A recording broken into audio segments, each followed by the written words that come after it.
Épisode numéro 22 du podcast de Passion MLB. Charles-Alexis Brisebois à l'animation, comme à chaque semaine. Merci à tous qui êtes là, qui nous écoutent, que ce soit en live les jeudis à 20h sur Facebook, sur X et sur YouTube, ou que ce soit ceux qui nous écoutent en différé un petit peu plus tard sur toutes les bonnes plateformes. Les habitués du show remarqueront que Sébastien Berroir n'est pas là cette semaine. Il est là avec moi toutes les semaines d'habitude. Il avait un petit contretemps cette semaine, mais c'est pas grave parce que Pascal Harvey, qui vient frapper en relève cette semaine. Pascal, très content de te revoir sur le show. Bien, très content d'être là, Charles-Alexis. Puis tu parles d'un nombre d'épisodes X. Écoute, moi, je tiens à vous lever mon chapeau, Sébastien et toi, d'avoir relevé le défi d'être en ondes à chaque semaine avec du contenu toujours hyper pertinent, puis des propos tout aussi pertinents. Bien, chapeau, les gars, c'est défi relevé. Ben, merci beaucoup, c'est très apprécié. Puis on a des bons invités aussi. Là, c'est pas la première fois que tu es sur le podcast. On a eu des bonnes gens pour nous accompagner au cours de cette aventure-là, qui fait juste commencer. J'ai l'impression que on commençait la semaine passée là, durant les camps d'entraînement. Et là, nous voilà déjà rendus à la fameuse date limite des Ça passe transactions. vite. Ouais, ça passe excessivement vite. On aura la chance, évidemment, là, d'y revenir au cours des prochaines minutes. En attendant, juste peut-être un petit sentiment général, ça t'inspire quoi, toi, la date limite des transactions? Es-tu fébrile de voir tout ce qui va se passer ou vu que ça revient à chaque année? Comment tu vois ça exactement, la date limite? Fébrile, oui, fébrile en fonction des contextes, en fonction des équipes. Puis il y a beaucoup d'équipes qui aspirent aux séries cette année, là. On sait que la formule a changé il y a quelques années. Beaucoup d'équipes sont près des séries. Donc, dans la catégorie vendeur, dans la catégorie acheteur, là, ça reste encore à déterminer, mais il pourrait y avoir énormément de mouvements. Puis, tu sais, on est dans les rumeurs de transactions depuis déjà quelques semaines. Puis Ouais. oui, fébrile, évidemment, fébrile pour voir comment les équipes vont tirer leur épingle du jeu, comment les Dodgers vont améliorer leur équipe, comment les Yankees vont tenter de le faire, qu'est-ce que vont faire les Blue Jays. Fait que c'est, oui, fébrilité, ça rime avec ce mot-là. Écoute, je vais prendre la balle au bon avec qu'est-ce qui va se passer chez les Blue Jays de Toronto. Ben, allons-y avec notre bloc hebdomadaire concernant l'actualité de l'équipe torontoise. Okay, Blue Jays, let's play ball. Pascal, ça tombe bien, on a déjà une question qui est rentrée, puis elle concerne les Blue Jays. Donc, on va commencer avec ça, si tu le permets. Matt, qui nous écoute en provenance de YouTube, qui dit est-ce vrai que Russell Martin voudrait être gérant dans la MLB? Si la réponse est oui, pourquoi pas avec les Blue Jays? On avait écrit là-dessus dans les dernières semaines. Tu avais même signé un papier sur le sujet, si je ne me trompe pas. Oui. Il avait donné une entrevue là, à Roger Brulotte dans laquelle il disait qu'il tenait pas forcément à être gérant dans le baseball majeur, qu'il dirait oui si jamais les Expos étaient de retour. Et il avait aussi ouvert la porte aux Blue Jays de Toronto. Donc, moi, j'ai senti que en disant oui aux Expos, en sachant qu'il n'y a pas d'équipe, en ouvrant un petit peu la porte aux Blue Jays parce que c'est l'équipe canadienne, c'est une équipe avec qui il est affilié, évidemment. Là, il a signé son gros contrat en carrière. J'ai pas l'impression qu'en ce moment, c'est sa priorité. Si je me trompe pas non plus, il y a un quatrième enfant qui s'en vient, qui est en chemin. Je pense pas qu'en ce moment, il a envie d'être gérant dans le baseball majeur. Donc, à court terme, je pense pas, Matt. Ceci étant dit, Pascal, peut-être qu'un jour, la porte sera ouverte à long terme quand ses enfants seront un petit peu plus grands ou si la passion y revient, parce qu'en ce moment, il a l'air vraiment intense là, sur le golf. Ça a l'air d'être sa passion du moment. Peut-être qu'un jour, le goût de revenir dans le baseball majeur reviendra. Puis tu sais quoi? C'est un receveur. Fait que ça se peut qu'il ait l'œil justement pour devenir un bon gérant. Là. Oui, puis évidemment, il devra faire ses classes, là. Peut-être qu'il va brûler les étapes. Peut-être que son Ouais. expérience dans le baseball majeur pourront lui permettre de brûler les étapes, mais il devra quand même faire un peu ses classes avant d'accéder là, Mhm. au majeur à titre de gérant. Mais l'intérêt est là. Pour le moment, comme tu l'as dit, il se consacre à sa famille. C'est du moins ce qu'il avait mentionné à Roger Brulotte dans le cadre d'une entrevue là, pour TVA Sport. Puis le reste est à voir, mais l'intérêt est là. Oui, il a parlé des expos, évidemment. Mais n'empêche qu'il a joué un rôle important dans la concession, avec la concession des Blue Jays. Il y a les Dodgers aussi avec lesquels il a joué. Là, Mhm. puis il demeure, si ma mémoire est bonne, je pense qu'il demeure en Arizona actuellement, donc il est dans l'Ouest. Est-ce qu'il veut tenter un retour dans l'Est? Ça reste à déterminer, mais l'intérêt est là. En fait, je pense que l'hiver, il habite en Arizona, puis l'été, il est au Québec. Mais je me trompe Oui, peut-être. Là, je suis pas, je suis pas ses allées et mais venues il passe plusieurs chaque mois fois en qu'il prend un Arizona, du avion. moins. Ouais, probablement. Puis on le blâme pas non plus là, avec les températures qu'il a là. Il doit voir ses entrées et venues justement de ces années avec les Dodgers. Évidemment, il a terminé sa carrière avec les Dodgers aussi, donc il y a eu un camp d'entraînement en 2019 là, du côté de l'Arizona. Martin, justement, qui répond à ça et qui dirait, je vais rappeler Cyril Gagné comme instructeur des lanceurs. Il y avait eu une percée, d'ailleurs, dans les dernières années dans l'organisation des Rangers du Texas. Puis là, on en entend un petit peu moins parler quand même. Là. Je ne sais pas s'il a abandonné ce rêve-là, mais ça a l'air un peu plus mort là, pour l'instant à ce niveau-là. Oui, ben, malgré qu'Éric Gagnon, on en a entendu parler beaucoup récemment, de par Ouais, le retrait de son chandail, de par le ouais, fait qu'il a été honoré aussi par les Dodgers pour sa saison record. Mais lui aussi, évidemment, oui, tous les anciens du baseball majeur ont peut-être un intérêt pour devenir gérant ou pour devenir instructeur, mais ça mhm. prend une opportunité, ça prend un momentum, puis le reste, ben, ce n'est que question d'avoir des contacts aussi. Tu as mis le doigt sur le mot que je voulais souligner, contact. Tu sais, si tu as un ancien coéquipier, un ancien gérant, un ancien assistant DG de ton temps à Milwaukee qui est devenu dans l'organisation de. Tu sais, ça peut toujours avoir un lien comme ça quand tu connais quelqu'un. Donc voilà, on verra ce qui arrivera là, dans le futur avec Russell Martin et Eric Gagné. Maintenant que ce petit aparté-là est fait là, pour commencer le bloc sur les Blue Jays. Pascal, allons-y donc avec les Blue Jays en tant que tels. Les Blue Jays actuels qui vont mal. Aujourd'hui, en ce jeudi, d'ailleurs, ils en ont mangé une moyenne contre les Ils sont Rays de Tampa dépassés, Bay. hein? Ouais, défaite de 13-0 avec Ernie Clement sur le monticule. Kevin Kiermaier qui est allé jouer dans le champ droit pour faire des expérimentations au champ centre. Il n'avait pas joué là depuis 2015. C'est ce genre de match-là qui nous prouve encore une fois que, regarde, il n'y en avait pas de doute et après ce match-là, il y en a encore moins. Les Blue Jays vont vendre. Là. On ne sait pas nécessairement à quel point ils vont vendre, à quel point il y a des gars qui vont être échangés, mais ce club-là va vendre, c'est officiel. Ben, c'est le gros point d'interrogation à savoir jusqu'à quel point ils vont vendre parce qu'il faut préparer la saison 2025. Il va falloir avoir des joueurs sur le terrain en 2025. Si on va chercher juste des espoirs, évidemment, ça ne fait pas une équipe de baseball majeur très forte. Puis si c'est le cas, si les Blue Jays vendent en grande quantité, même si on garde Vlad Junior, même si on garde Beau Bichette dans l'environnement, puis je pense que c'est toi qui signais un papier aussi comme de quoi que Russ Atkins disait pas question d'échanger Gossman, pas question d'échanger Bassett, pas question d'échanger Berrios. Même chose pour Bichette et Guerrero Junior, mais au minimum, il va devoir écouter les offres pour tous ces joueurs-là parce que selon moi, il n'y a plus d'intouchables à Toronto. Là.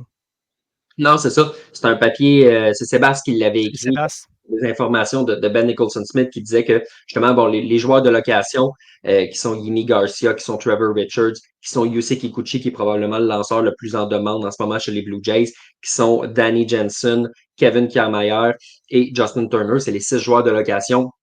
Eux sont sur le marché ouvertement, on essaye de les échanger. Pour le reste, on essaye de pousser pour tenter de gagner en 2025. Donc, on ne veut pas nécessairement échanger Guerrero, Bichette et tous ces gars-là que tu as nommés, les 3 lanceurs partants là, qui vont être là pour au moins l'an prochain. Kevin Gossman, Berrios et Bassett. On veut essayer de les garder pour essayer de tenter une percée. Puis, tu sais, ça se combine bien avec une question que Matt nous pose, qui est une question qui revient souvent et qui n'est pas vague parce que c'est une bonne question, Matt, que tout le monde se pose. Pourquoi les Jays ne veulent pas échanger les gros noms maintenant pour être dans un cadre maximum dans 2-3 ans? Il me semble que je ferai un gros ménage. Tu sais, moi, de la façon que je vois ça, Pascal, tu te dis, tu as une attaque qui est pas juste mauvaise ou en difficulté, qui est complètement anémique présentement. Tu as un enclos de relève qui est vraiment, vraiment, vraiment ordinaire. Tu as une bonne rotation sur papier, mais des gars qui n'ont pas une bonne saison.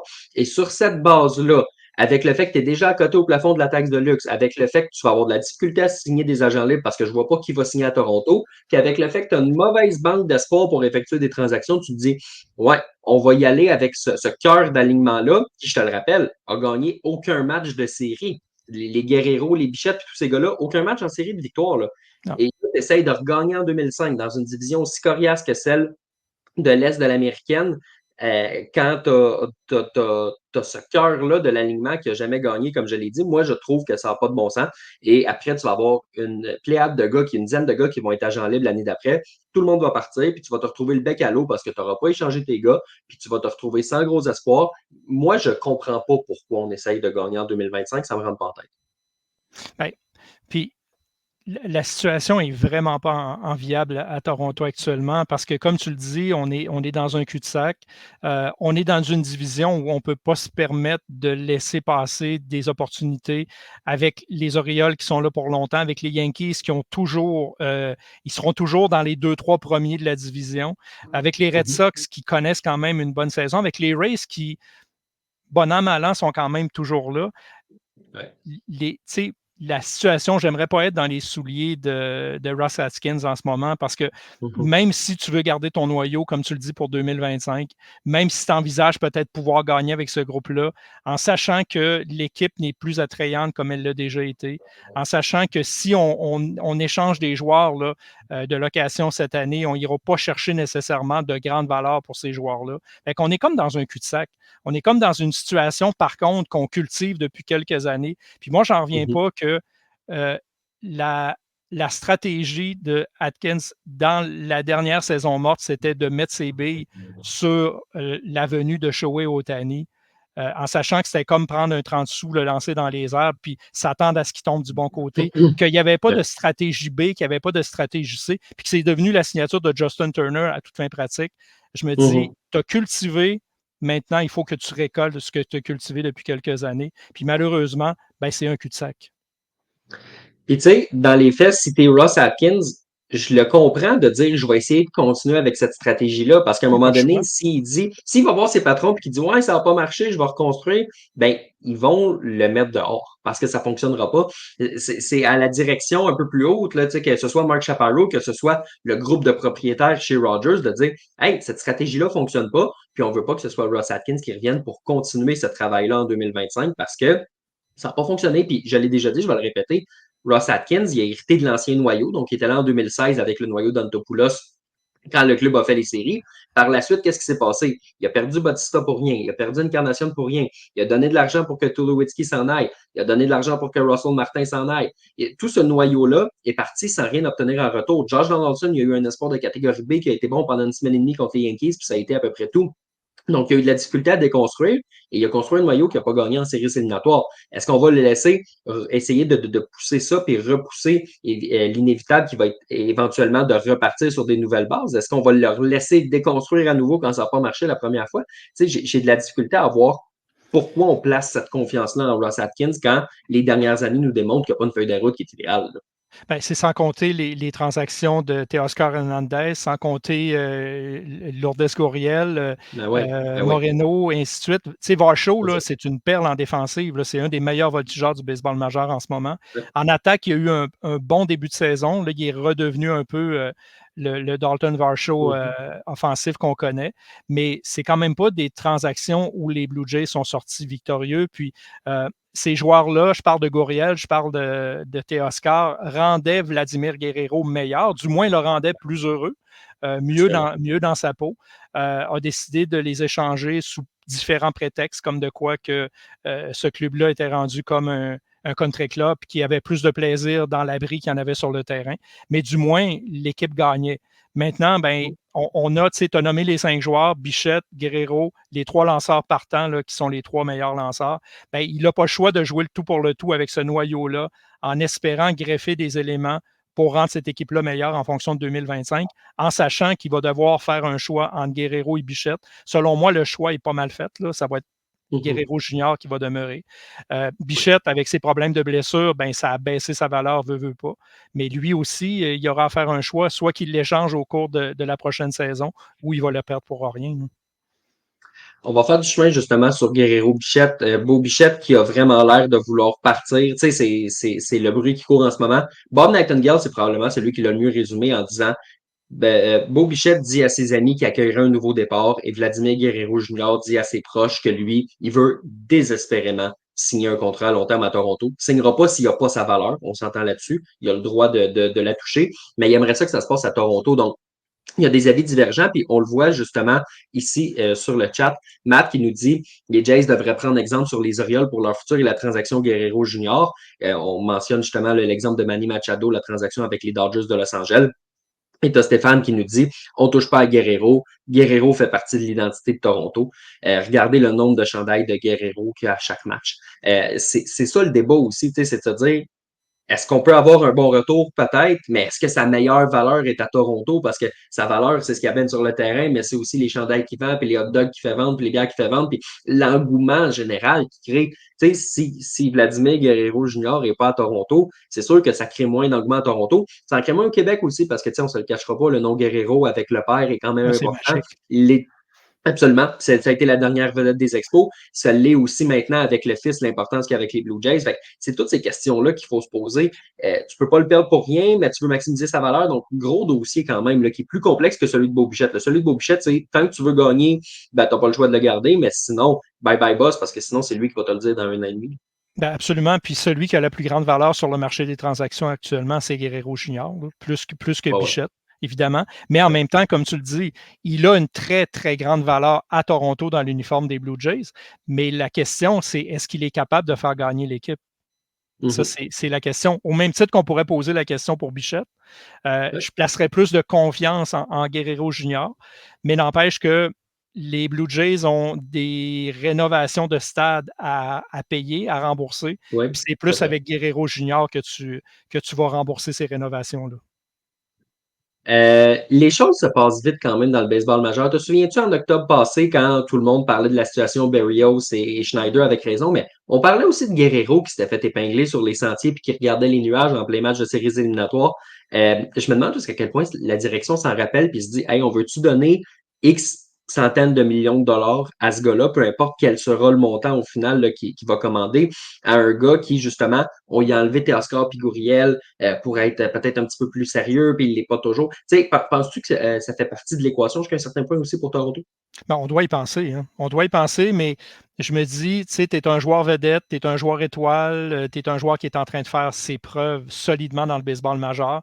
Oui, tu peux avoir quelques petits écarts, mais tant que ce n'est pas des écarts négatifs qui tirent ton équipe vers le bas, c'est vrai que regarder au ciel puis être un petit peu dans la lune quand tu es en série éliminatoire, ça ne fait pas de toi un gagnant nécessairement. Mais oui, pour répondre à ta question, Charles-Alexis, c'est sûr que la direction actuelle du club a ça en tête et se dire est-ce que dans 1 an, 2 ans, 3 ans, 4 ans, on va avoir un joueur plus mature, on va avoir un joueur qui est capable de passer à l'autre niveau? Ben, on doit se la poser la question parce qu'il va falloir déplier les billets verts là, pour garder Guerrero avec l'équipe parce que, comme tu le dis, c'est légitime de lui offrir ce qu'au minimum il demande. Là. On verra évidemment ce qui va se passer là, dans les prochains jours. J'allais dire prochaine semaine par habitude, mais non, c'est les prochains jours maintenant, Oui, 30 ça juillet. approche. Dans 5 jours, au moment où on enregistre, on est jeudi le 25. Ça approche excessivement rapidement. Les Blue Jays qui vont avoir des décisions à prendre. Puis comme on le répète, les décisions, c'est principalement avec les joueurs de location. Kiermaier, Turner, Jensen, Garcia, Richards et Kikuchi. Moi, le joueur de qui je veux te parler principalement, c'est Danny Jensen. Stéphane nous le mentionne ici, choisir entre Jensen et Kirk, le choix est facile. Martin qui nous rappelle que c'est le seul qui voudrait garder pour sa part. Je ne sais pas si tu parles des joueurs de location en tant que tel, je vais présumer que oui. Si c'est ce que tu veux dire, Martin, je suis 100% d'accord avec toi. Si tu peux avoir ton prix pour Kiermaier, pour Turner, ça va. Pour les lanceurs aussi, Kikuchi, tu peux avoir un excellent prix. Danny Jensen, je comprends que c'est un joueur de location, mais un receveur comme lui, ça a son importance. Tu sais, Pascal, à quel point je suis friand des receveurs qui changent une dynamique derrière le marbre. On Danny partage Jensen ça. en est un. Danny Jensen en est un, même si son coup de bâton est vraiment pas faramineux. Là. Mais Jensen transforme le personnel de lanceur. Tu peux pas avoir échangé Moreno pour perdre Jensen aussi facilement que ça. Puis je pense pas que tu vas avoir un si gros prix pour Jensen. J'écoutais là, des informateurs dans les derniers jours qui disaient ouais, le marché des receveurs sera pas si fort que ça. Puis tu sais, tu le sais, comme moi, échanger un receveur à la date limite, c'est pas toujours facile parce qu'il faut que tu apprennes un nouveau personnel de lanceur. C'est la raison pourquoi Wilson Contreras n'avait pas été échangé au Astros de Houston à sa dernière année avec les Cubs, mais tu sais, lui, c'était pas un receveur, un grand receveur défensif, évidemment. C'est un cas un peu différent de Jensen. C'est Mais quand l'inverse. même, échanger un receveur, exactement. Échanger un receveur, c'est pas toujours facile. Donc, tant qu'à avoir un espoir ordinaire, moi, j'essaye de le garder. Puis, tu sais quoi, Pascal? Je donne trop d'argent s'il faut. Parce que même si tu essayes de gagner, ça te prend ce gars-là. Puis, même si tu essayes de reconstruire, ben, il peut aider à améliorer tes lanceurs. Fait que peu importe la situation, donne-y un an de trop sur son contrat. Donne-y quelques millions d'années de plus que ce que tu es prêt à faire. Tu dois conserver ce gars-là chez les Blue Jays de Toronto. Moi, je suis d'accord avec toi. Tu sais, le meilleur sondage que tu peux faire, tu rentres dans le vestiaire, tu vas voir les 3 meilleurs lanceurs partants des Jays, tu leur demandes leur avis. Est-ce que Mhm. vous voulez qu'on garde Jensen dans l'entourage de l'équipe? Est-ce que Jensen vous rend meilleur? La réponse est oui. Est-ce qu'il est capable de contrôler le match dans sa position? Tu l'as dit, ce n'est pas un grand frappeur, mais il y a combien de receveurs qui sont d'excellents frappeurs? On les compte sur les doigts d'une seule main. Donc, Jensen fait partie de l'autre catégorie, mais il est intelligent, il est calme, il est une bonne cible derrière le marbre, il sait bien diriger ses lanceurs et il rend les lanceurs meilleurs, il les rend en confiance. Fait que c'est sûr qu'ils vont te répondre, on veut garder Jensen dans l'entourage de l'équipe. Puis tu sais, quand on veut construire pour un 2025 gagnant, entre guillemets, ben, si tu pars juste avec Kirk dans ton environnement, oui, tu te greffes d'autres receveurs, évidemment, mais n'empêche que tu as perdu Moreno, qui est un peu l'espoir numéro 1 de l'équipe derrière le marbre. Là, tu vas perdre Jensen, qui a la confiance des lanceurs. Fait que tu fais reculer la cause de l'équipe, tu ne fais pas avancer. Puis, tu le dis, ils n'auront pas un grand retour parce qu'un receveur de location qui rentre à quelques semaines des séries éliminatoires ne connaît pas la rotation, ne connaît pas vraiment c'est qui les lanceurs qu'il y a devant lui. Bien, évidemment, tu ne vas pas chercher une grande valeur là, en sens inverse. Fait que, moi, je regarderais Jensen, même s'il risque de partir là, à la date limite. Je prends la chance que tu réussisses à prolonger son contrat. Puis au pire, tu sais quoi, tu n'auras pas eu un espoir de catégorie B, puis il partira à la fin de l'année, mais au moins tu auras essayé. Mais pour ça, il faut que le club essaye, puis il faut qu'il propose une prolongation de contrat. Donc, Puis il faut qu'il on se sente verra si ça désiré se fait. aussi. Absolument. Puis tu sais, écoute, on se dit peut-être tout ça aussi, puis peut-être que Danny Jensen, il a mis les choses au clair, puis qu'il a dit au club, hey, tu sais quoi, peu importe ce que tu m'offres, moi je pars à la fin de l'année. Ça se peut aussi. Dans ce Peut-être. cas-là, tu peux peut-être l'échanger, mais dans l'optique où tu penses que tu as une chance de le retenir, essaye de miser sur cette chance-là, même si elle est petite. Donc, moi, c'est mon message à ce niveau-là pour Danny Jensen. Mais comme Denis nous le dit, il va falloir qu'il change quelqu'un quand même. Donc, ça nous ramène aux 5 autres gars. Ça nous ramène à Turner, Kiermaier et les 3 lanceurs. Dans le cas de Turner et Kiermaier d'ailleurs, qui va prendre sa retraite à la fin de la saison, euh, j'ai l'impression que ça va passer par des retenues salariales. Tu sais, Kiermaier a été placé au balotage et personne ne l'a pris. Ça, ce Non. que ça veut dire, c'est à ce prix-là, il ne m'intéresse pas. Moi, je pense qu'il est échangeable. Il peut devenir un 4e voltigeur quelque part. Il a encore de la bonne vitesse. Il peut être un bon vétéran qui a déjà fait les séries avec 2 équipes différentes. C'est rendu en série mondiale en 2020, mais pas à ce prix. Ben, surtout pas en raison de son coup de bâton. Puis ce qu'on va aller chercher en prévision des séries, oui, c'est l'un des meilleurs voltigeurs défensifs, mais c'est quelqu'un qui peut t'aider avec son bâton aussi. En fin de match, venir comme frappeur suppléant, peu importe. Une retenue salariale, évidemment, parce que comme tu le dis, quand on passe par le balotage puis personne décide de lever la main, ben, ça veut dire qu'au prix où tu es payé, il n'y a personne qui est intéressé à payer ton chèque de paye. Ça va être la même affaire. Donc, les Blue Jays, s'ils arrivent à échanger Kevin Kiermaier, devront retenir possiblement une partie du salaire. Justin Turner, c'est un peu la même chose. Turner a un meilleur coup de bâton. Il est expérimenté. Il est capable de faire une différence, mais il est payé très cher aussi, là. Mm-hmm. Donc, c'est 2 gars qui, à bon prix, en retenant du salaire contre un espoir pas trop élevé, peuvent quand même aller chercher un bon prix. Trevor Richards a une séquence plus difficile. Il y a peut-être des équipes quand même qui peuvent lui faire confiance, là, comme 6e ou 7e lanceur de relève là, d'un enclos. Les cas que je retiens, c'est Yimi Garcia qui avait un très, très bon début de saison, puis qui pourrait avoir un rôle quand même assez important dans un enclos en séries éliminatoires. Et il y a aussi Kikuchi. Tu sais, un lanceur gaucher comme lui, en fin de contrat comme ça peut être assez efficace. Puis moi, je pense que le potentiel, sans être l'as d'une rotation, là, on ne se mélangera pas, peut quand même être un lanceur partant en séries éliminatoires pour des matchs numéro 3, numéro 4, quelque chose comme ça. Il y a des équipes qui vont appeler pour Yosei Kikuchi. Puis tu le sais comme moi à quel point ça te prend des lanceurs en série. Tu penses que ça t'en prend, puis ça t'en prend, puis Ah, tu vas en jamais chercher. trop. Mais ça t'en prend encore, là. Tu sais, c'est ça. Le Ouais. vieil adage, on n'a jamais assez de lanceurs. Donc, des gars comme Kikuchi et Yimi Garcia, dans l'optique où on ne veut pas échanger des joueurs qui sont sous le contrôle en 2025, ben, c'est ces 2 gars-là qui vont permettre d'avoir un retour. Ben, c'est ces 2 gars-là qui ont la plus grande valeur. Puis c'est ce que les équipes qui sont acheteurs désirent avoir, c'est des lanceurs. Tu viens de le dire. Il n'y en a jamais assez de bons lanceurs. Il n'y en a jamais assez de lanceurs tout court. Richard peut faire la job là, en longue relève. Kikuchi, il a quand même une saison pas pire. Tu sais, si on compare à l'an passé, il y a eu quand même quelques bonnes sorties. C'est un gaucher, ce qui est quand même assez rarissime de nos jours. Il est capable de donner des manches. Il ne sera jamais, évidemment, il ne sera jamais dans les 3 premiers lanceurs d'une rotation, mais il est capable de venir dépanner, il est capable de venir te donner un départ, il est capable de venir te donner des manches à un match où tu as peut-être plus de difficultés. Donc, Garcia, c'est la même chose. Donc, c'est les lanceurs qui ont le plus de valeur, c'est les joueurs qui ont le plus de valeur actuellement à quelques jours du marché de la date limite, là. On verra ce que ça va donner à ce niveau-là. Stéphane qui pense que les joueurs comme ceux qu'ont les Blue Jays, il ne faut pas s'attendre à de grands espoirs. Non. J'ai l'impression que peut-être si on combinait, peut-être que si on échange Kikuchi avec un gars comme Garcia, là, peut-être que tu pourrais aller chercher, mettons, un gros espoir intéressant ou quelque chose comme ça. Mais sinon, il ne faut pas Ben, s'attendre à la lune. Là. individuellement, non. Non, c'est ça. Fait qu'on verra la stratégie là, qui sera adoptée dans les prochains jours.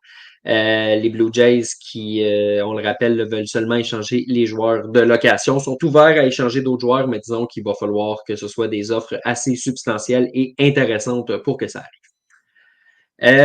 Pascal, là-dessus, ça met fin à notre bloc sur les Blue Jays en tant que tel. Allons voir ce qui se passe ailleurs du côté de la MLB.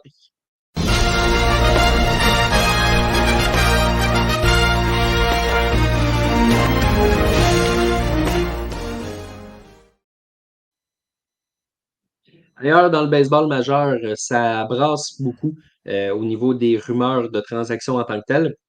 Un nom, Pascal, qu'on entend de plus en plus parler, c'est celui de Randy Arozarena, héros des séries de 2020. C'est fait un nom-là. Je dis héros des séries de 2020, mais dans les faits, à chaque fois qu'il y a un grand moment, Randy il se lève. Tu sais, on pense à la classique mondiale, on pense aux Oui. séries en général, on pense aux courses aux séries.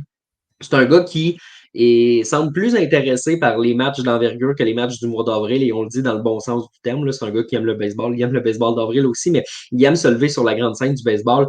Il y en a qui le lient aux Dodgers de Los Angeles. Il y en a qui disent qu'il y a beaucoup, beaucoup, beaucoup d'équipes qui appellent. Ça va être un gars intéressant parce que si tu ramènes ce gars-là dans une équipe avec du budget et une équipe qui a des grandes aspirations pour les 2, 3 prochaines années, pour ces années de contrôle, attention, mesdames, messieurs, parce qu'il va pouvoir brasser la cabane. Ben, il va pouvoir brasser, tu sais, il va pouvoir brasser la cabane, évidemment. Il y a beaucoup d'énergie, il y a beaucoup de charisme. C'est un catalyseur, c'est quelqu'un qui amène beaucoup, beaucoup, beaucoup de vie dans un vestiaire et sur le terrain. Puis c'est ce que ça te prend en série. Ça te prend des joueurs qui sont capables de faire une différence. Ça te prend des money players. Puis lui, il en est un. Oui, il aime la balle. Oui, il aime jouer sur une saison complète, mais il est là lors des grands moments. Et en série, il est capable de se lever. Il le fait dans le passé. Fait que c'est le joueur idéal à aller chercher. Là. Ça dépend toujours qu'est-ce que tu offres en retour, évidemment. Mais je pense que les Rays vont pouvoir être patients. Là. Ils ont assurément déjà commencé à avoir des offres pour à Rosarina. Donc, ça reste à voir qu'est-ce qu'ils vont pouvoir obtenir en retour. Mais il faut s'attendre à le voir quitter Tampa Bay. Ce serait intéressant comme transaction. Tu sais, on sait qu'à la base, il était avec Saint-Louis. Saint-Louis regrette de l'avoir échangé probablement avec le retour qu'il y a eu avec Liberatori, là, qui s'est jamais levé ultimement à la hauteur de son talent. Est-ce que les Rays, qui ne perdent pas beaucoup de transactions, seront les prochains à regretter d'échanger Randy à Rosarena? Ce sera à suivre dans les prochains jours.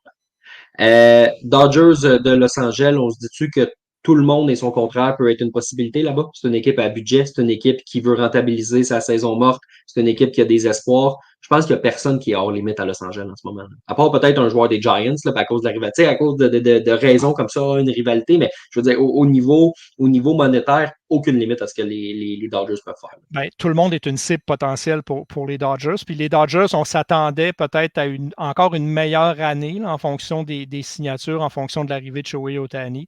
Mais ils ont un certain momentum. Ils vont ajouter du talent assurément. Moi, ce qui me questionne, évidemment, c'est la rotation. C'est les lanceurs en général ont été touchés par les blessures. Ont libéré des joueurs. Il y a un vétéran en Kershaw qui revient, mais ça reste encore un point d'interrogation. Fait que si les Dodgers doivent bouger, oui, ils vont être capables d'aller chercher de l'attaque, mais ils vont surtout devoir aller chercher des bras là, en prévision des séries, parce que c'est ce qui risque de leur faire mal. Or, peut-être aller chercher un voltigeur, tu sais, qui a un bon coup de bâton pour dynamiser le bas de l'alignement, c'est sûr, sûr, sûr que la rotation doit être une priorité. Un nom qui circule beaucoup là-bas, c'est celui de Garrett Crochet, lanceur partant des White Sox de Chicago. Mais on en a pris une pas pire via Ken Rosenthal et plusieurs intervenants du monde du baseball. Pour ceux qui n'ont pas vu ça, attachez votre truc. Garrett Crochet, c'est un gars qui a été repêché en 2020, qui a fait ses débuts en 2020. Il est arrivé super rapidement dans le baseball majeur. On l'a placé en relève pour limiter son nombre de manches, a subi une opération Tommy John, donc n'a pas lancé en 2022. Donc, il a lancé à peu près en tout et partout une centaine de manches chez les pros entre 2020 et 2023. Cette année, il est rendu à 111,1 déjà. on essaye de limiter ses manches pour la suite des choses. Fait qu'on se demande si une équipe qui irait le chercher pourrait en faire un releveur cette année, puis un partant pour les 2 autres années de contrôle qu'il y a. C'est des questions qui se posent en ce moment, mais c'est un lanceur qui est très, très bon à Chicago.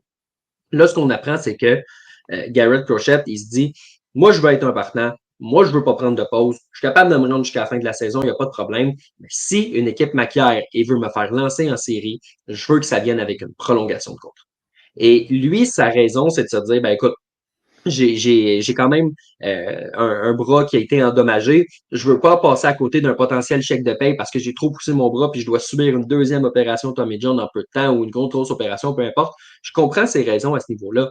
Mais Pascal, un gars qui met ses limites pour lancer en séries éliminatoires, tu vois ça souvent, toi? D'habitude, les gars, là, ils sont premiers à aller voir le gérant et dire Hey, j'ai lancé 70 lancés hier, mais tu peux me ramener aujourd'hui, là, c'est les séries, là, je veux lancer, je veux lancer, je veux lancer. Puis lui, il dit Ouais, je vais lancer, mais si j'ai un contrat, pas exactement un joueur d'équipe. Ben, c'est pas un joueur d'équipe. Puis, pour revenir au début du propos, ben, son seul défaut, il a une carrière très condensée. Tu viens d'en faire un résumé. Son seul défaut actuellement, c'est qu'il lance avec les White Sox. Mais n'empêche que c'est la première fois qu'on voit ça. Tous les lanceurs en jeune âge qui rêvent de lancer dans le baseball majeur, ils rêvent Ben d'avoir oui, une balle entre les doigts pour un match de série. ben oui. Lui, oui, il a participé aux séries dans le passé, mais là, il risque de se retrouver dans une équipe aspirante. Puis Mm, pour les conditions, oui, je comprends qu'il veut protéger ses arrières, mais d'arriver avec une attitude comme ça, euh, moi, j'y penserais 2 fois avant d'aller le chercher. ouais. Il vient de faire un coming out important sur quel genre d'individu il est, quel genre d'athlète il est. Oui, c'est un lanceur parfait pour aller chercher là, en vue des séries éliminatoires, mais avec sa déclaration, euh, il vient de mettre son DG dans l'embarras. Il vient de lier un petit peu les poignets de son DG en disant oui, j'ai du potentiel, oui, j'ai du talent, oui, je suis passé de releveur à partant, je suis capable de lancer des manches, mais là, je viens de t'attacher les 2 poignets en disant toutes les équipes qui vont t'appeler ils vont te poser cette question-là. C'est-tu vraiment vrai que Crochet a pris cette position-là? Fait que j'ai hâte de voir la suite. Possiblement qu'il va quand même être échangé, mais c'est une déclaration qui est historique, selon moi. Là. On s'entend. Tu sais, la nuance qui est apportée, c'est qu'il n'a pas pris un micro pour le dire haut et fort, mais c'est quand même ce qui circule dans le baseball. Puis, tu sais, si ça s'est rendu aux oreilles de grands informateurs, ça s'est rendu aux oreilles de tous ceux qui ont eu à appeler le Chris Gatz, le DG des C'est White clair. Sox de Chicago. Donc, c'est comme tu le dis, là, complètement menotté par cette déclaration-là. Moi, je vais te le dire, là, aussi bon soit-il, si j'entends ça, puis que j'appelle le DG des White Sox, puis que j'ai dit ouais, c'est-tu vrai ça, puis qu'il me dit oui, je raccroche. Ben, tu veux aller chercher des joueurs d'équipe. Moi, je n'ai jamais vu un seul joueur faire gagner une série mondiale à une équipe. Non, impossible. C'est impossible. C'est une combinaison de talent, c'est une combinaison de momentum, c'est des petits détails, ça se passe derrière le marbre, ça se passe sur le monticule, ça se passe à l'arrêt court au deuxième but, ça se passe aux extrémités. Ça ne se passe pas dans la tête et dans le bras d'un seul joueur. Fait que là, d'avoir cette attitude-là, moi, j'y penserais 2 fois. On s'entend que c'est assez inusité là, comme situation. Donc, on verra ce qui va en découler. On verra s'il va être échangé cette année. C'est pas impossible aussi que les White Sox attendent pour l'échanger au cours de l'hiver. Un, pour avoir des certitudes au niveau de son bras, justement. As-tu bien fini la saison comme partant? Es-tu en santé? Deux, pour ajouter des équipes. Parce qu'en ce moment, les équipes qui sont pas dans la course ne veulent pas aller le chercher, mais il reste 2 ans de contrôle après. Fait qu'il y a d'autres équipes peut-être qui peuvent s'ajouter au cours de Ben, l'hiver. Donc, surtout avec ce qui vient de se passer, ne soyez pas étonnés si un gars comme Garrett Crochet termine la saison à Chicago. Puis regarde, avec Dylan Cease, ils ont attendu, on s'attendait à ce qu'il soit échangé au début de l'hiver passé, puis ils ont attendu à la toute fin du camp d'entraînement pour le faire. Puis finalement, ils ont eu leur prix, puis ils étaient contents. Fait que, clairement, le DG là-bas, il sait que c'est un long processus à Chicago. il peut se Il ne veut permettre pas manquer d'attendre. son coup. Il peut exactement se permettre d'attendre. En Il n'y a fait, c'est rien qui probablement le presse. DG qui peut le plus se permettre d'attendre, compte Ben, c'est tenu le du fait DG que. qui effectivement, c'est le DG qui est dans la meilleure posture actuellement. Lui, le Oui. téléphone sonne, le téléphone sonne, le téléphone sonne parce que tout le monde était échangé là, à Chicago. Mhm. Puis lui, il peut se permettre d'attendre parce qu'il n'y a pas d'urgence. Les fans s'attendent pas à voir les White Sox performer d'ici les prochaines Mhm. années. Fait que, il y a les cartes dans son jeu. Là. Hey, d'ailleurs, on parle des White Sox, là. 50 matchs en bas de 500. Une fiche de 27,77 pourrait terminer la saison avec pas loin de 120 revers. Je fais appel à ton expérience, Pascal. Tu as déjà vu des clubs aussi poches que les White Sox de Chicago 2024? Puis il y en a eu des clubs poches dans le baseball majeur. Dans l'histoire du Il y en a baseball eu. majeur, il y en a eu un et deux, Ouais. mais là, c'est vraiment pitoyable. C'est vraiment pitoyable ce qu'on voit. Puis, il n'y a pas d'espoir qu'en un déclic, cette équipe-là redevienne ce qu'elle était au cours des dernières Ouais. années. On se souvient, là, quand on a commencé à faire des entrevues, toi et moi, là, les White Sox, on les voyait toujours premier ou deuxième de division. Ils étaient toujours aspirants à ci, aspirants à ça. Du jour au lendemain, la Roussa est venue mettre un petit peu d'ombrage sur cette équipe-là, puis c'est la pente descendante depuis. Puis pas une petite pente descendante, là. Non, non. On est au village des sports, là. On est au village des sports, ça c'est sûr et certain. Écoute, ça va mal là, pour les White Sox. Le chemin, ça va être un long chemin de croix là, avant de revenir Ah, tout vers à le fait. chemin, ne serait-ce que de la respectabilité. Là. Ça va vraiment, vraiment être compliqué. Tout à fait. Euh, Mason Miller, qui est aussi un nom populaire sur le marché, là, finalement, dans les dernières heures, on apprend qu'il s'est fracturé un doigt. Au début, on pensait qu'il avait frappé une table par frustration. Là, on apprend finalement que c'est pas par frustration, c'est qu'il l'a accroché, mais peu importe la raison, il s'est cassé le doigt, il ne sera pas échangé. Et ça, ce qui vient de se passer, c'est justement une des raisons pourquoi ben, je pensais qu'il fallait qu'il soit échangé. Parce que un gars dont la valeur est aussi haute que ça, elle ne pourra pas monter. Puis dans l'optique où les Aces ont l'air de vouloir le garder en relève pour sauvegarder des victoires qui n'existent pas, je trouve pas que c'est optimal. Moi, je pense que, tu sais, là, évidemment, pas cette année parce qu'il est blessé, mais durant la saison morte, pour moi, tu as deux options. Un, tu en fais un partant, parce que si tu en fais un partant, c'est parfait. Si tu un partant de qualité sous le contrôle pour 5 autres années, c'est cool ou tu l'échanges. Mais tu peux pas le ramener comme releveur numéro 1 à Sacramento en 2025. Ça n'a aucun bon sens. Pour jouer tes matchs le matin, parce qu'il fait trop chaud. C'est ça. Ben, j'allais penser, avant que tu le nommes, j'allais dire pourquoi pas en faire un Garrett Crusher numéro 2, C'est ça. de passer d'un excellent releveur à un excellent partant, Ben mais oui. de sauvegarder des matchs virtuels à Sacramento ou à Oakland cette année et à Sacramento l'an prochain, ça donne absolument rien là, parce que cette équipe-là ne sera pas dans le portrait encore pour plusieurs années. Fait que si tu veux scraper un talent, c'est de le garder à Oakland ou à Sacramento comme releveur. Mais si tu veux lui donner une bonne valeur, si tu veux lui donner confiance, si tu veux le faire lancer à son plein potentiel, ben fais-en un partant ou échange-le. Puis on dirait qu'il y a une mode qui se crée à ce niveau-là. Tu sais, regarde à Toronto, il y a Yakel Rodriguez qui est un partant dans les dernières années, même pas dans le baseball majeur, puis là on l'amène comme partant. Regarde Reynaldo Lopez qui a une superbe saison chez les Braves Jordan d'Atlanta. Hicks. Regarde Jordan Hicks chez les Giants. On dirait que de plus en plus, on n'a pas peur de transposer les releveurs en partant, puis ça pourrait se continuer. Mais Fait que, tu sais, faisons-le avec Mason Miller. ben, pourquoi pas? Mais tu sais, dans l'ère où les lanceurs partants lancent de moins en moins de manches par départ, ben c'est normal, tu sais, qu'un ancien releveur qui va venir lancer 4 manches et 2 tiers, comme lanceur partant, ben ça s'équivaut un peu, là. C'est juste que la Oui, dynamique, le minding, la préparation est différente. Mais oui. puis tu es assuré de voir les mêmes frappeurs au moins 2, 3 fois, ce qu'en relève, tu n'es pas assuré de voir. Mais on risque de voir ce mouvement-là là, s'accentuer au fil du temps, effectivement. Je pense que oui, c'est une tendance qui s'est amorcée dans le baseball et qu'on va voir de plus en plus, j'en ai bien l'impression. Peut-être que les Blue Jays vont le faire avec un gars comme Nate Pearson aussi. On sait qu'il serait intéressé à revenir comme partant. Donc, on dirait que ça faisait une couple d'années qu'on se disait, ah, c'est un releveur, puis au pire, ben, il y aura une carrière comme releveur. Mais non, c'est peut-être pas terminé ce rêve-là à ce niveau-là. Tu regardes Garrett Crochet, là, ça fait depuis 2020 qu'il était pas partant, il est revenu 4 ans plus tard. C'était même pas dans MLB, c'était dans NCAA, puis là, il revient, puis c'est un bon lanceur. Fait tout est possible là, pour ces lanceurs-là. Je veux qu'on jase un petit peu d'Alex Cora. Alex Cora qui avait dit moi je négocierai pas durant la saison et finalement le gérant qui ne fera pas un Craig Counsell de lui-même, qui va pas aller gérer les Yankees, les Dodgers, les Phillies, l'équipe que tu voudras, il est à Boston pour y rester. Moi l'impression que j'ai, Pascal, de ce qui s'est passé, c'est que à la fin, les 2 dernières années, 22-23, ça a été difficile pour les Red Sox. On était vendeurs, un peu acheteurs à la date limite. Il ne se passait pas grand-chose. On se dirigeait vers le mur. On ne voulait pas dépenser. Il y a eu un changement de patron aux opérations baseball. Donc, je pense qu'il s'est dit, ben, avant de m'engager, là, je peux-tu voir si ça m'intéresse le nouveau projet de Craig Breslow, puis est-ce que la direction, les propriétaires vont être en mesure de mettre de l'argent?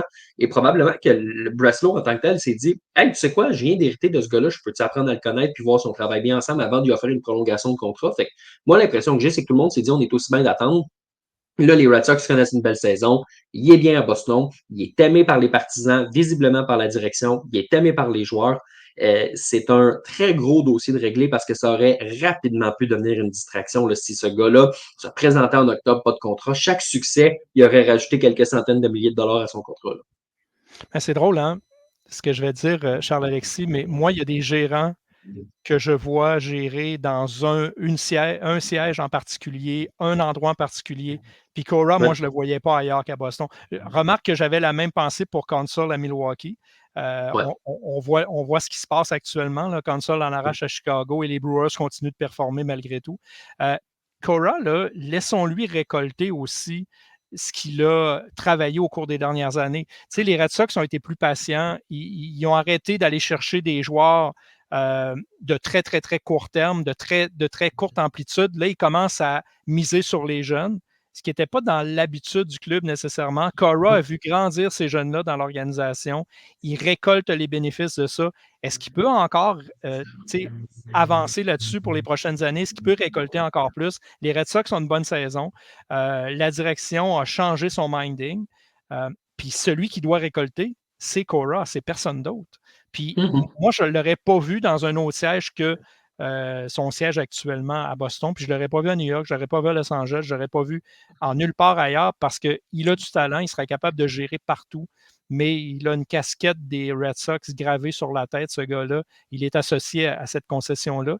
Puis c'est un grinder. Il était grinder quand il jouait. Ben, je continue je persiste, puis je le vois encore comme un grinder. Puis de toute façon, les Red Sox, c'est une équipe de grinders. Absolument. Ceci étant dit, je suis pas d'accord avec toi. Moi, je l'aurais vu à Los Angeles. On Ah oui? dirait que je sais pas pourquoi, mais tu sais, j'ai l'impression que Dave Roberts, s'il gagne pas la Série mondiale, il y a des chances que ce soit terminé.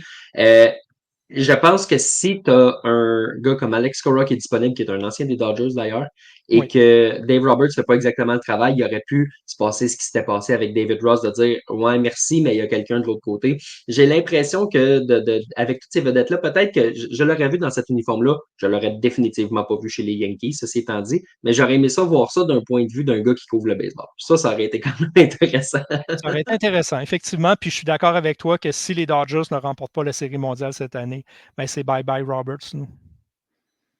On verra donc si jamais on le remplace Robert, ce sera peut-être ce sera assurément par quelqu'un d'autre qu'Alex Cora qui est maintenant à Boston pour rester our manager, comme l'on dit les Red Sox. C'est le mot qui court là, depuis quelques années, les gens qui sont très attachés à Cora. Donc une figure importante. On a vu c'était quoi la vie sans lui en 2020 quand il a été suspendu puis congédié par les Red Sox là, pour ce qui s'est passé dans le scandale des Astros de Houston. Mais là, on dirait que c'est derrière nous. Les partisans ont fait la paix majoritairement avec ce qui s'est passé, puis on le voit maintenant, il est à Boston pour y rester. Pascal, on a quelques questions qui sont intéressantes là, sur un peu tous les sujets là, à droite là, dans notre section de questions, mais juste avant d'aller à la section questions-réponses, je veux qu'on parle un petit peu des Cardinals de Saint-Louis. Euh, Qu'est-ce qui va se passer avec cette équipe-là à la date limite? Puis j'aimerais ça que tu nous parles un peu peut-être là, des besoins des Cards en vue de la date limite. Qu'est-ce que ce club-là peut ou doit ajouter pour se rendre pertinent dans la course aussi? Ben, Monticule, il y a des vétérans qui font la job cette année. Tu sais, on a écrit beaucoup sur les points d'interrogation quand on est allé chercher des lanceurs vétérans pour remplacer d'autres vétérans. Ils font bien, mais selon moi, ce n'est pas suffisant pour aller loin en série. Ce n'est pas suffisant même peut-être pour, à la toute fin, si on bataille avec une autre équipe pour une place de meilleur deuxième, peut-être qu'au Monticule, on va manquer d'essence. Le receveur Ryan Helsley connaît une saison de rêve. Euh, il est un peu seul, selon moi. Il va falloir bien l'entourer dans l'enclos des releveurs. Donc, il y a des besoins à ce niveau-là, au niveau du Monticule. Il n'y a rien de convaincant en attaque nécessairement. Goldschmidt et Arenado ne sont plus les frappeurs qu'ils étaient avant. Burleson connaît une très, très bonne saison comme voltigeur, mais il y a beaucoup, beaucoup de points d'interrogation. Fait qu'on a quand même beaucoup de besoins à combler au niveau offensif, au niveau des lanceurs. On a encore une bonne défensive, même si ce n'est plus la défensive d'avant. Les besoins sont là. Qu'est-ce qu'on va faire à la date limite? Les Cards nous ont habitués à de drôles de moves au fil des ans. Moi, je m'attends peut-être à l'ajout de quelques lanceurs, puis l'ajout d'un bon joueur, d'un bon frappeur offensif aussi, là. Ça va être intéressant à suivre dans cette division-là parce que les Brewers, ça va super bien. Tu as les Pirates qui sont en train de faire une percée. De l'autre côté, tu as les Cubs et les Reds qui sont sur la pente descendante pour ce qui est de cette année en tant que telle. Donc, les Cards qui se retrouvent un petit peu au milieu de tout ça, ce sera un dossier là, qui va être évidemment à suivre au cours des 5 prochains jours. Pascal, allons-y donc là-dessus avec les questions du public.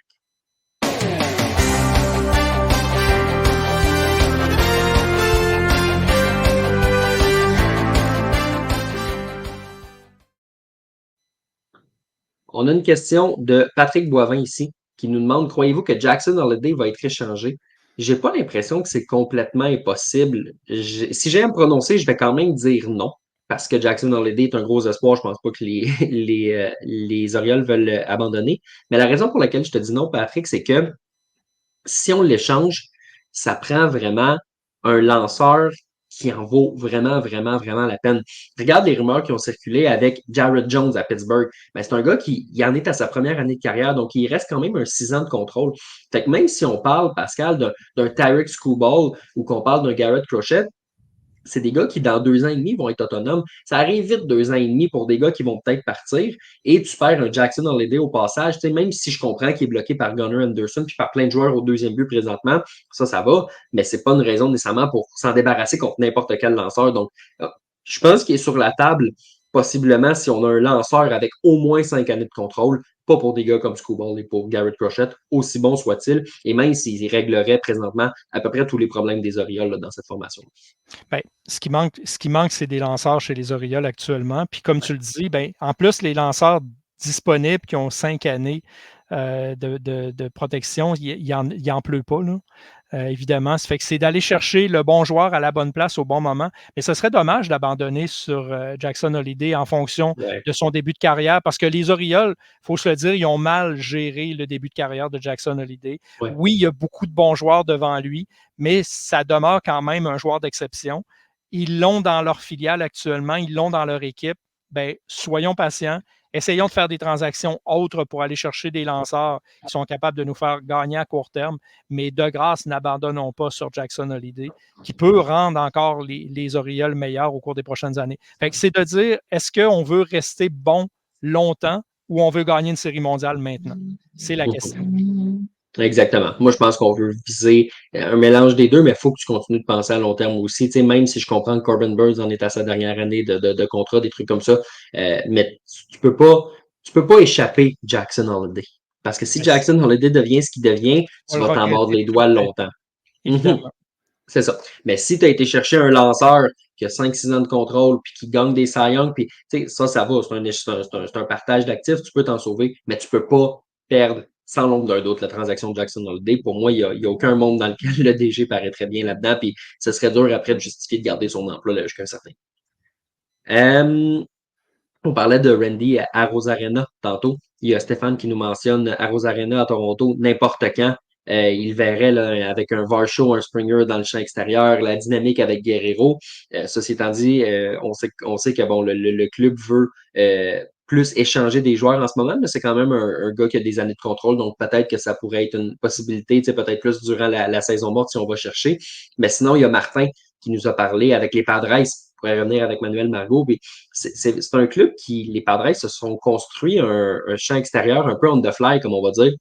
Il y avait Fernando Tatis Jr., mais on est ajouté Jurickson Profar, qui est devenu un membre du match des étoiles et qui a rempli les promesses qui étaient placées en lui il y a une dizaine d'années. Puis tu as Jackson Merrill qui a été placé au champ centre. Lui aussi est allé au match des étoiles. C'était un arrêt-court à la base. Donc, peut-être que d'ajouter cette dynamique-là, ça pourrait être différent. On rentre le poste de frappeur de choix en ligne de compte.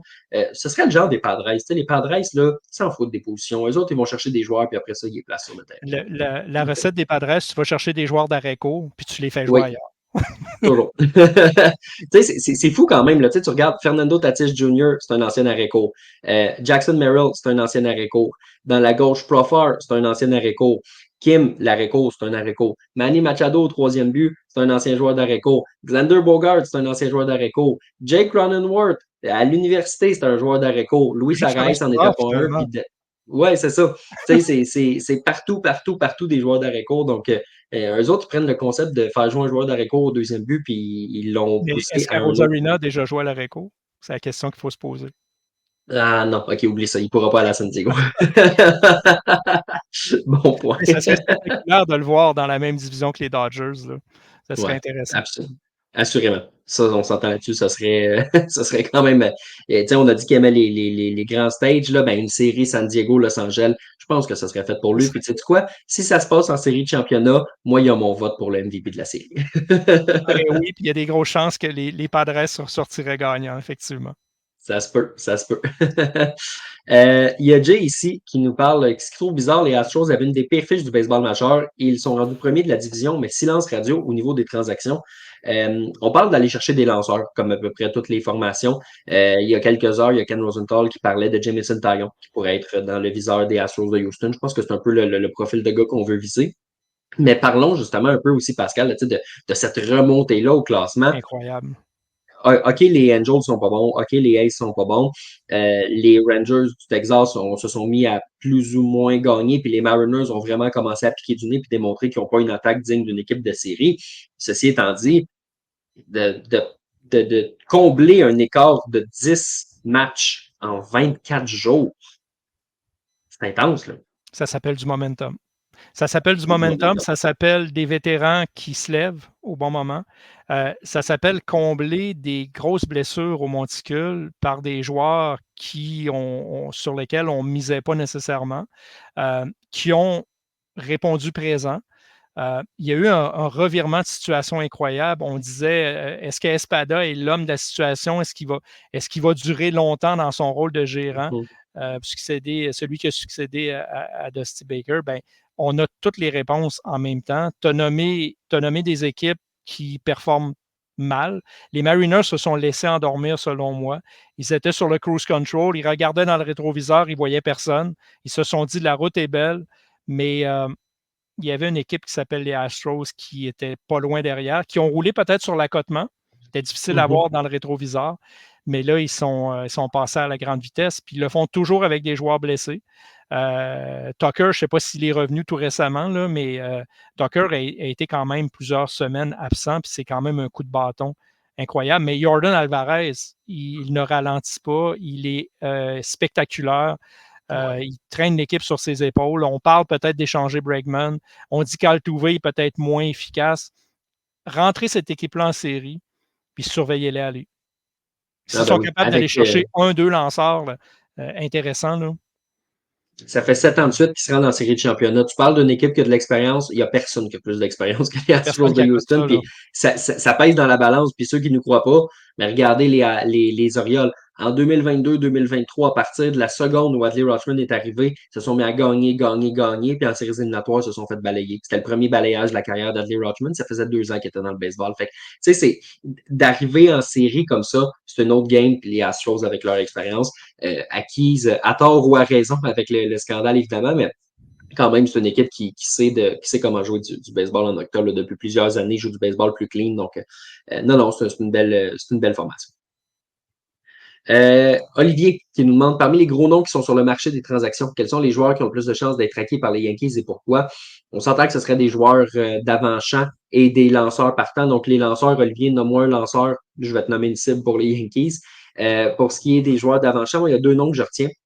Jonathan India chez les Reds, peut-être qu'il pourrait aller combler un poste au deuxième but, mettre de la pression sur Gleyber Torres. Et sinon, Pascal, un nom qui a circulé, c'est Isaac Paredes chez les Rays de Tampa Bay. Candidature que j'aime bien parce qu'il joue au coin de l'avant-champ. C'est un peu là qu'on a besoin d'aide. Il serait principalement au troisième but, mais tu sais, s'il y a un match que tu veux faire jouer un jeune puis que tu veux donner un congé à Ben Rice, tu envoies Paradise au premier coussin puis il n'y a pas de problème non plus. Il avait circulé à Houston un peu pour cette raison-là, dans le sens où tu peux l'installer au premier coussin. Si Bregman part à la fin de la saison, tu le transfères au 3. Donc, c'est un il y a une qui est possibilité très, très, très polyvalent à ce niveau-là. C'est intéressant, mais je pense que pour les Yankees, ça pourrait être une cible si jamais, évidemment, les Rays veulent faire une transaction intra-division. Moi, j'aime bien India. Je vois très bien India dans l'uniforme des Yankees parce que. Je vois pas sa coupe de cheveux dans l'uniforme des Yankees, par exemple. Non, peut-être qu'il va falloir qu'il appelle son coiffeur là, Ouais. le lendemain d'une transaction, mais il amènerait un dynamisme intéressant, il amènerait un coup de bâton intéressant aussi là, plus bas dans l'alignement.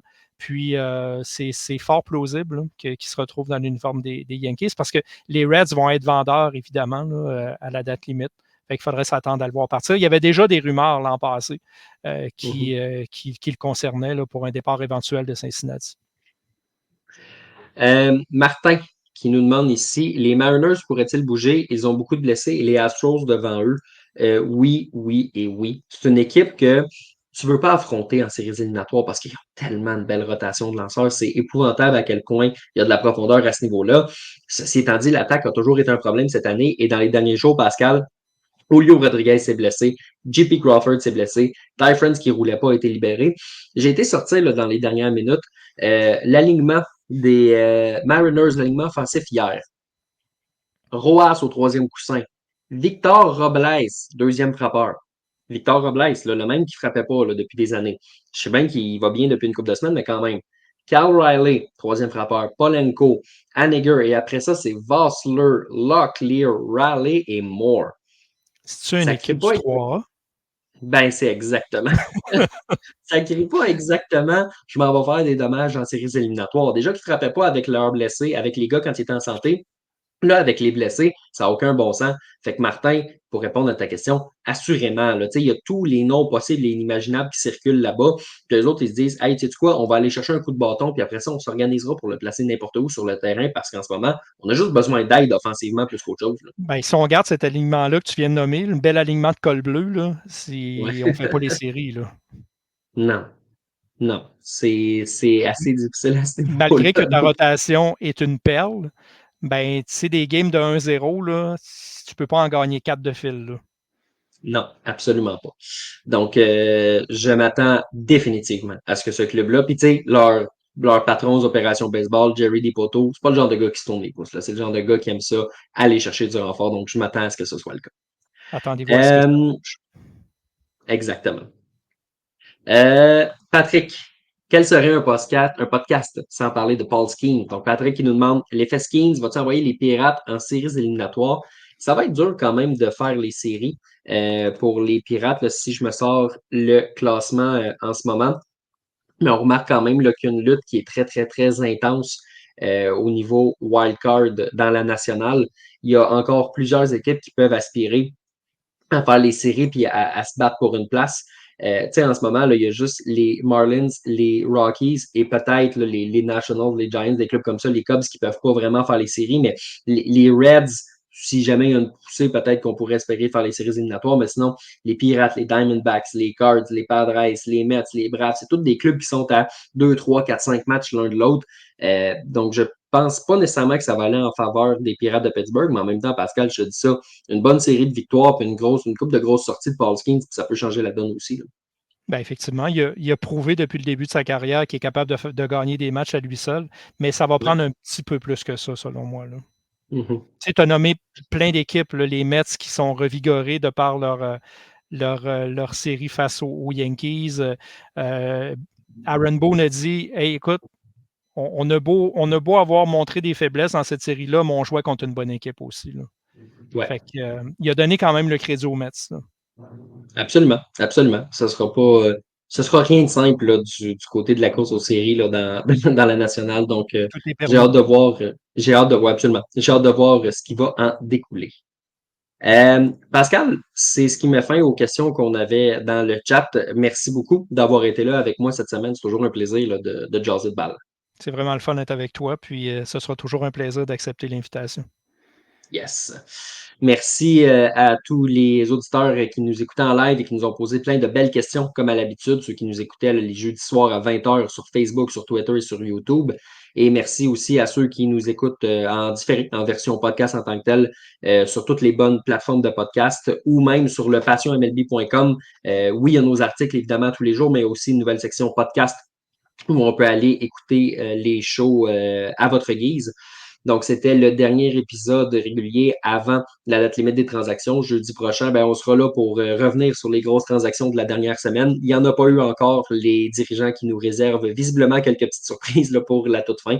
Donc, n'hésitez pas à nous suivre sur le passionmlb.com pour vous tenir à l'affût de tout ce qui va se passer. Et là-dessus, merci encore une fois d'avoir été là. Je vous souhaite une excellente semaine et on se reparle la semaine prochaine.